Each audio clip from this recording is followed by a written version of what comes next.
Es de madrugada en la torre de control. Radares activos. Un punto brillante avanzando de forma perfecta, como miles de veces antes. Y de pronto, silencio. Buenas noches, Malaysian 370. La última frase que queda registrada. Segundos después, el avión más buscado del siglo hacer algo que en teoría no debería ser posible. Se vuelve invisible. No explota en cámara. No manda un grito de auxilio. No deja un rastro claro. Solo se apaga por capas, como si alguien fuera bajando interruptores en el orden exacto para que el mundo tarde más en darse cuenta. Pues la paradoja que convierte al MH370 en una pesadilla global es que ocurrió en la era de los satélites. En un planeta donde puedes rastrear un celular perdido en un parque y aún así, un Boeing con 239 personas a bordo logró salir del radar, seguir vivo durante horas y aún así terminar inlocalizable en el océano.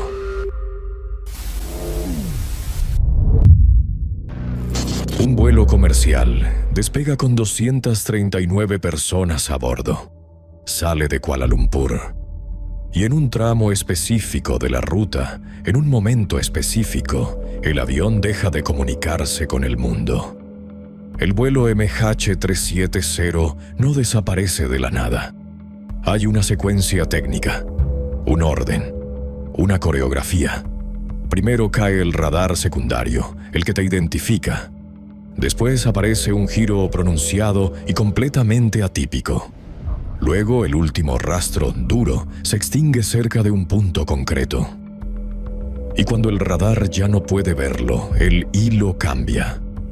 Lo único que queda es una serie de handshakes satelitales, como latidos, que dicen que el avión siguió volando horas. Ese es el mecanismo. Capas de vigilancia que se rompen una por una, y luego el océano haciendo lo que mejor sabe hacer: desaparecer todo en su inmensidad. Pero para entender por qué esto fue posible, primero tenemos que entender las reglas del mundo en el que ocurre. En aviación comercial, un vuelo no es solo un avión cruzando el cielo. Es un contrato de vigilancia. Hay control de tráfico aéreo. Existe el transpondedor. Existen sistemas de reporte como ACARS.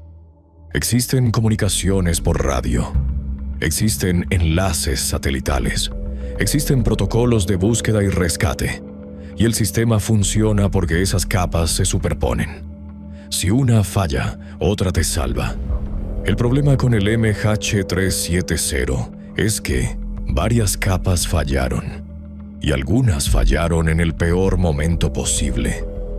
Existe un instante que en retrospectiva parece pequeño, administrativo, aburrido, pero que se vuelve la semilla de todo. El handover. El cambio de control entre sectores, cuando un avión pasa de una frecuencia a otra, de una jurisdicción a otra. Esa transición es una ventana. Y en el MH370, esa ventana se convirtió en una grieta. 7 de marzo, 2014, 16:42 UTC. Despegue desde KLIA Kuala Lumpur. 239 personas. Un vuelo que en papel es normal, rutinario, y durante un tiempo lo es. 17:19:30 UTC. El piloto responde al control. Dice la frase: cambia de turno. Debería pasar a la siguiente frecuencia. Debería entrar a 120,9. Debería seguir el ritual. No lo hace. 2 minutos después, ocurre el primer apagón que convierte este vuelo en un fantasma. 17:21:13 UTC. Cae el radar secundario, el SSR. Esto es clave, así que te lo explicaré con una metáfora simple. El radar primario es una linterna. Ilumina un objeto y ve que algo está ahí. El radar secundario es una credencial. No solo te ve, te identifica, te pone etiqueta, te da altitud, te hace legible. Cuando el SSR cae, el avión no necesariamente deja de existir, pero deja de presentarse con nombre y apellido. ¿Fue un fallo o fue un apagado? Porque el informe Malacio considera más probable que la pérdida de comunicaciones y sistemas ocurriera por apagado manual de sistemas o por un corte de energía, no por una falla mágica rarísima. Y si alguien apagó algo, entonces alguien estaba controlando el tablero. Aproximadamente en ese mismo tramo, un radar militar detecta algo que no debería estar pasando.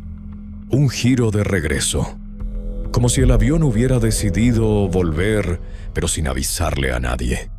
Y entonces el vuelo deja de ser normal, porque un avión que sufre una emergencia real la comunica, se declara, pide prioridad, entra en protocolos. En cambio aquí no hay nada, no hay llamada de emergencia, no hay Mayday, no hay reporte automático claro que cierre el asunto.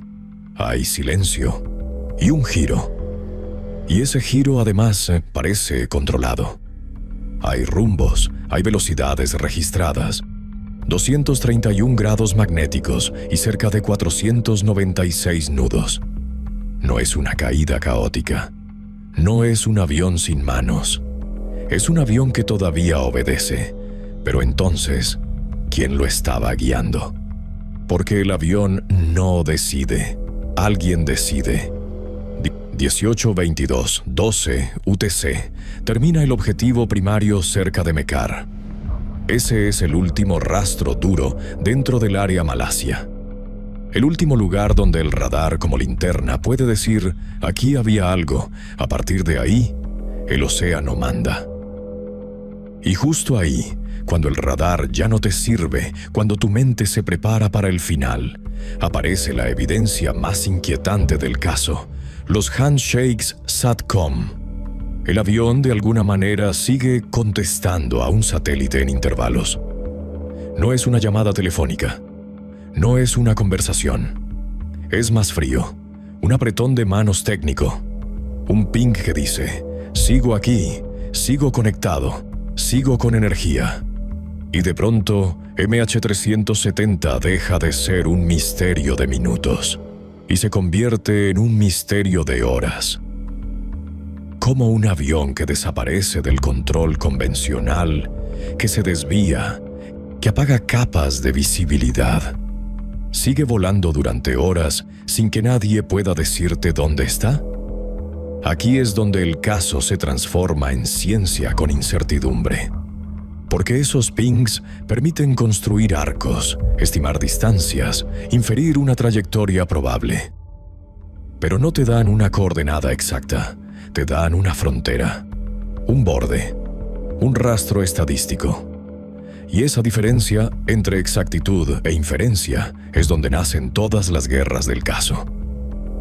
Porque el público escucha, no se sabe nada, y los investigadores escuchan, no se sabe lo suficiente.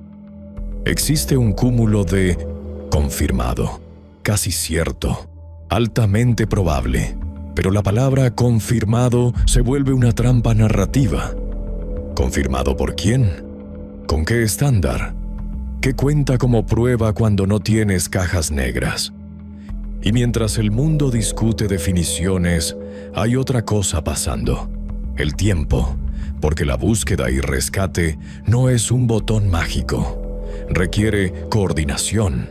Requiere que alguien levante la alarma en el lugar correcto.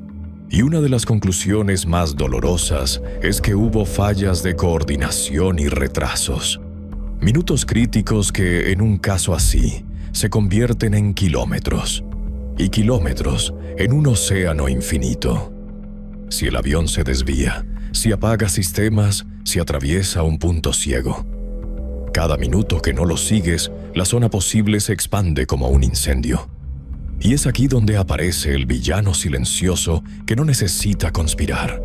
El océano, la profundidad, el clima, corrientes. Un área gigantesca. Y un solo objetivo pequeño en un universo de agua. Y lo peor de todo es que sin las cajas negras, lo que tienes no es una historia cerrada. Es un rompecabezas con piezas faltantes, y el MH370 se vuelve una máquina de teorías. Aterrizaje secreto, secuestro estatal, fuego eléctrico, hipoxia, suicidio, terceros a bordo. Todo vive porque no hay cierre físico. 29 de julio, 2015. En una playa de la isla de Reunión aparece una pieza, el flaperón. De pronto, algo del avión está en el mundo real. Ya no es solo un punto, una pantalla y cálculos fríos. Y cuando esa pieza se confirma, el misterio cambia de forma. Ya no se basa solo en ¿cayó o no cayó? Ahora es ¿dónde exactamente cayó? Porque una pieza puede decirte que terminó en el Océano Índico, pero no te dice dónde está el resto. No te dice si hay un campo de restos. No te dice si el fuselaje está entero o roto. No te dice si las cajas negras están a centímetros del barro o a cientos de kilómetros. Y aquí entra otro capítulo doloroso: la búsqueda masiva. Años de búsqueda submarina, tecnología, barcos, mapas del fondo marino. Una de las operaciones más grandes que se hayan intentado. Y el resultado, después de tanto, suena como un chiste cruel. Nada. No porque no hayan encontrado piezas sueltas en playas años después, sino porque la pieza que cierra el caso no aparece. Y tú te podrás preguntar, ¿cómo es posible fallar buscando algo tan grande? Porque buscar en el océano no es buscar un objeto, es buscar una historia. Estás buscando un punto final, con datos incompletos. Estás dibujando el final del vuelo con pings y supuestos. Estás apostando a que el modelo de deriva encaja con la realidad. Estás eligiendo una zona de búsqueda, como quien elige una puerta en un pasillo infinito. Y si eliges mal, puedes mapear 140,000 kilómetros cuadrados y no tocar la verdad ni con la punta de los dedos. Y aquí es donde el MH370 pasa de ser un misterio técnico a convertirse en un mito cultural, porque la gente no soporta el vacío. El vacío se debe llenar. Se llena con la frase de la última transmisión. Se llena con el apagón exacto del SSR. Se llena con el giro de vuelta que parece intencional. Se llena con pings que sugieren horas de vuelo. Se llena con un flaperón que llega a una playa como un mensaje en botella. El informe de 2018 no determina una causa definitiva. No te da una historia única y limpia. Te deja un espacio. Hay posibilidades que no se pueden descartar. Y ese espacio para Internet es gasolina. Pero el mundo real tiene algo en lo que Internet poco se fija. Familias. Familias que no pueden enterrar. Familias que no tienen lugar. Familias que viven el duelo más difícil. Un duelo sin cuerpo. Por eso el caso no se muere. Por eso, incluso una década después, el mundo vuelve al mar. En diciembre de 2024, Malasia aprueba retomar la búsqueda bajo un modelo brutal. Pago solo si encuentran el avión. Un acuerdo por alrededor de $70 millones. Y entre marzo de 2025 y enero de 2026, una empresa privada vuelve a intentarlo. Vuelven los barcos. Vuelven los mapas. Vuelve esa esperanza incómoda que solo existe cuando todavía falta una pieza. Pero no encuentran. En 2026 anuncian el cierre del último intento sin hallazgos. Las familias presionan por una extensión. En este punto, el misterio se vuelve algo más grande que un avión. Se vuelve una lección sobre control en medio de incertidumbre. Porque el MH370 obligó al mundo a admitir una verdad muy incómoda. Incluso con sistemas diseñados para saber dónde está todo. Una cadena corta de eventos puede romper la vigilancia. un handover vulnerable, un apagón de sistemas, un giro sin aviso ni lógica aparente, un océano gigantesco, datos incompletos, un retraso humano. Y se esfuma, el avión se convierte en un fantasma.